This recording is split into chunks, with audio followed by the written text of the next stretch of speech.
지난 11월 9일 중국 광저우에서 열린 이 전국 체육대회와 관련된 단체 사진 한 장이 이 중국 관찰자들의 시선을 완전히 강탈하고 있습니다. 중국의 여러 고위급 관료들이 함께한 이 사진 속에 시진핑 중국 국가주석 그리고 장여우샤 중앙군사위원회 부주석이 정중앙에 나란히 앉아 있었기 때문입니다. 그런데 이 사진은 4년마다 열리는 전국 체육대회 관련 사진들과는 확연하게 차이가 난다는 점, 그러니까 사실상 장여우샤 부주석이 시진핑 주석과 동격이라는 점을 여실히 보여주고 있어서 그런 겁니다. 무슨 말인지 Y타임스가 짚어봤습니다. 지금 시작합니다. 중국 공산당 기관지인 인민일보는 10일 일면 머릿기사를 통해서 시진핑 주석은 전국 대중 스포츠의 선진 단위와 개인 대표들을 만났고 국가 스포츠 시스템의 선진 집단과 개인 대표들을 만났다면서 대중체육 선진 단위와 개인 대표, 국가체육체계 선진 집단과 개인 대표 등 수십 명과 함께 시진핑 주석, 장여우샤 부주석이 함께한 사진 한 장을 공개했습니다. 이 사진에는 장여우샤와 리홍중 전국인민대표대 상무위원회 부위원장, 황쿤밍 중국 공산당 중앙정치국 위원경 광둥성 당서기, 천이칭 국무위원, 왕둥펑 중국인민정치협상회의 부주석 겸 비서장 등이 사진 촬영에 임했습니다. 눈여겨볼 점은 이상하게도 중국 공산당 중앙정치국 상무위원이자 중국 공산당 중앙판공청 주임인 차이치는 시진핑 주석과 함께 하이난과 광저우를 방문했음에도 불구하고 이번 회동과 사진 촬영에는 불참했다는 점입니다. 또한 1993년 제7회 전국체육대 이후 4년마다 열리는 전국 대중체육 우수인들 표창식에는 시진핑 주석이 이끄는 중국 공산당 중앙판공청 주임이 이전에 2번이나 이와 유사한 행사에 참석을 했었는데 이번에는 불참했습니다. 실제로 지난 2021년 9월 15일 제14회 전국체육대회 개막을 앞두고 시진핑 주석은 산시성 시안에서 앞서 언급한 체육계 대표단 및 도쿄올림픽 중국 체육대표단 선수단 및 코치단 대표단을 만나서 단체 사진을 촬영했습니다. 당시 중국 공산당 중앙판공청 주임이었던 딩쉐샹, 중앙군사위원회 부주석이었던 슈치량, 그리고 당시 구이저우성 당위원회석이었던 천이친 등이 이 자리에 참석을 했었습니다. 지난 2017년 행사에도 그렇고 당연히 이런 사진 촬영에 부총리급 정치군 위원들, 예를 들면 딩쉐상 중국 공산당 중앙판공청 주임 같은 인물이 반드시 참석을 해왔지만 이번에는 그렇지 아니었습니다. 더불어 이렇게 부총리급 정치위원회 불참은 시진핑 주석의 유상을 약화시키는 명백한 강등 조치라고도 할 수 있을 겁니다. 특히 차이치의 불참은 정치국 상무위원이라는 그의 지위 때문일 가능성이 높습니다. 만약 의정 규정이 완화된다면 차이치의 참석은 부적절할 것입니다. 그리고 차이치의 참석을 막을 수 있는 주체는 시진핑 주석이 아니라 시 주석이 거듭 강조를 해왔던 당 중앙위원회입니다. 이런 점에서 본다면 이는 사진 촬영 시 장여우샤와의 자리 선정에 미묘한 문제가 있을 수 있어서 일부러 회피한 것이 아닌가 보입니다. 이런 관점에서 이번에 촬영된 사진을 살펴보면 정말 특이한 점을 발견할 수가 있습니다. 우선 중국 중앙TV, 그러니까 CCTV가 촬영한 영상을 캡처한 사진을 보면 전체 촬영자들의 한 중앙에 시진핑과 장여우샤가 앉아있음을 볼 수 있습니다. 그리고 시진핑의 좌측에는 리홍중 전국인민대표대 상무위원회 부위원장이, 그리고 장여우샤의 우편에는 천이친 국무위원이 자리 잡고 있습니다. 그런데 이들의 의자 배치를 보면 상당히 눈에 띄는 장면이 포착됩니다. 시진핑과 장여우샤 간의 간격이 다른 이들의 배치보다 훨씬 더 넓은 것을 볼 수 있습니다. 실제로 시진핑의 좌편에 앉아있는 리홍중 전국인민대표대 상무위원회 부위원장으로부터 나머지 사람들은 의자 간격이 매우 좁지만 유독 시진핑과 장여우샤 간의 간격만 넓습니다. 마찬가지로 장여우샤 옆에 앉아있는 천이칭 국무위원 간의 간격은 넓고 그 옆으로는 또 매우 촘촘하게 앉아 있습니다. 이는 한마디로 장여우샤가 사실상 시진핑과 동급으로 앉아 있다는 것을 곧바로 확인할 수가 있습니다. 더더욱 CCTV의 촬영 영상에서 이 장면이 줌 아웃됐을 때 마지막에 시진핑과 장여우샤를 한 컷에 담았다는 것 또한 의미가 심장합니다. 그런데 이 사진이 더욱 돋보이는 것은 지난 4년 전인 2021년 9월 15일 제14회 전국체육대회를 개막을 앞두고 시진핑 주석이 산시선 시안에서 촬영된 사진과 대비를 해보면 이번에 촬영된 사진이 어떤 의미를 던져주는지 금방 확인할 수 있습니다. 이때는 시진핑 위상이 하늘을 찌를 때였습니다. 중국은 사진 한 장 또는 인민일보의 기사 한 줄에 담긴 행간이 많은 의미를 던져줄 때가 많습니다. 그런 의미에서 이번 인민일보 일면에 실린 시진핑과 장여우샤의 사진 한 장은 지금 중국의 권력 위상을 한눈에 보여준다라고 할 것입니다. 시진핑 위상과 관련된 사건은 또 있습니다. 바로 지난 5일 열린 중국의 세 번째 항공모함 푸젠함의 취역식에서 그런 겁니다. 이 행사에 참석한 중국 공산당 고위 간부 중에는 차이치와 장고칭이 있었는데 지난 사중전에서 중앙군사위원회 부주소로 새로 임명된 장성민이 이 행사를 주재했습니다.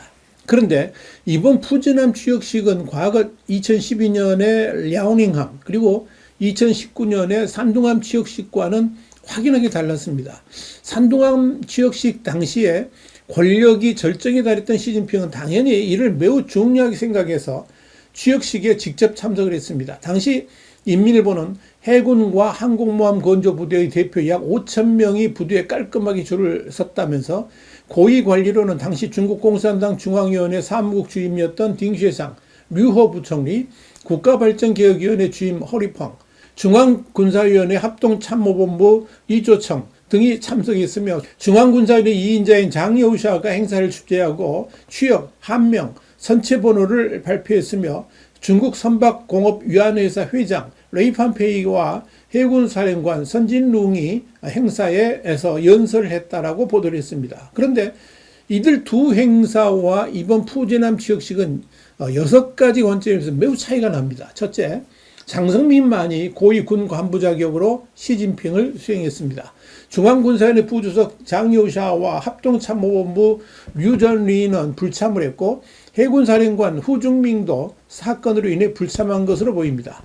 여러 주요 군 간부의 불참은 시진핑이 진정한 군사력을 보유하고 있는지에 대한 의문을 제기합니다. 둘째, 시 주석을 수행한 비군사적 인사는 정치국 상무위원회 겸 중앙위원회 사무국 주임인 차이치와 3인 장고칭 부총리였습니다. 리창 총리, 딩쉐상 부총리, 허리펑 부총리는 다른 일정으로 바빴던지 불참을 했습니다. 만약 시 주석이 절대 권력을 쥐고 있다면 이런 일이 가능할까? 그런 생각을 해봅니다. 셋째, 지난 두 차례의 임관식에서는 후진타오와 시진핑이 해군 의장대를 사유했지만 이번에는 시 주석이 그 권한을 행사하지 못했습니다. 넷째, 예전에는 군함을 건조한 중국 선박공업 CSC 회장과 해군사령관이 연설했지만 이번에는 이 부분이 모두 취소됐습니다. 해군사령관 사건 때문일까요? 해군사령관조차 조사를 받고 이 중요한 의식에 참석하지를 못했습니다. 이런 상황에서 시진핑의 명예는 어떻게 될까요? 누가 시 주석의 입장을 난처하게 만들고 있는 것일까요? 다섯째, 2019년에는 해군 및 항공모함 건조부대 관계자 약 5천 명이 시진핑 주석을 환영했지만 이번에는 2천 명만 참석하여 환영 수준이 낮아졌음을 시사합니다. 여섯째, 2019년에는 관영 매체가 시진핑 주석과 5천 명의 장교 및 군인의 사진을 공개했지만 이번에는 함재기 조종사 20명과 항공 지원 인력의 사진만 공개를 했습니다. 이는 그만큼 시 주석의 위상이 추락했음을 보여주는 것은 아닐까요?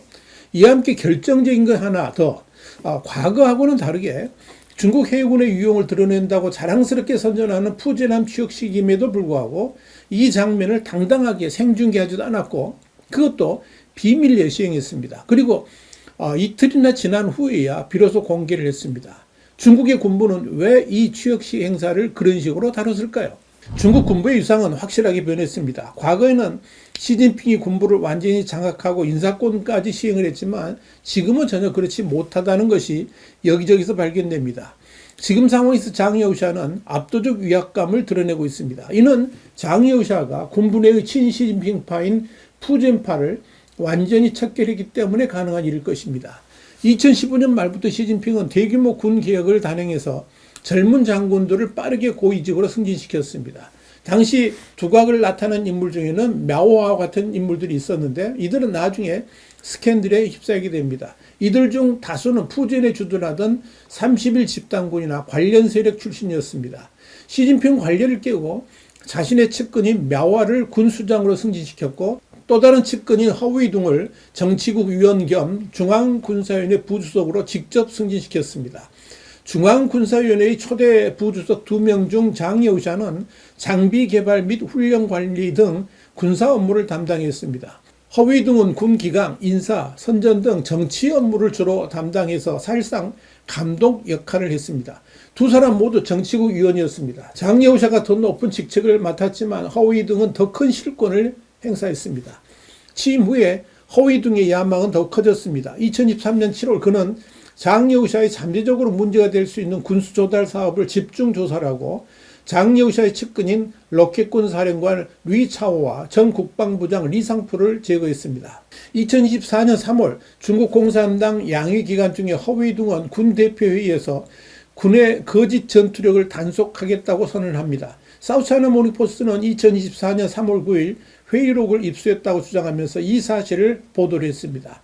사실 허위둥의 비난은 장여우샤 감독하에 장비 조달 불량과 훈련 과정에서의 기만 행위를 겨냥한 것으로 보입니다.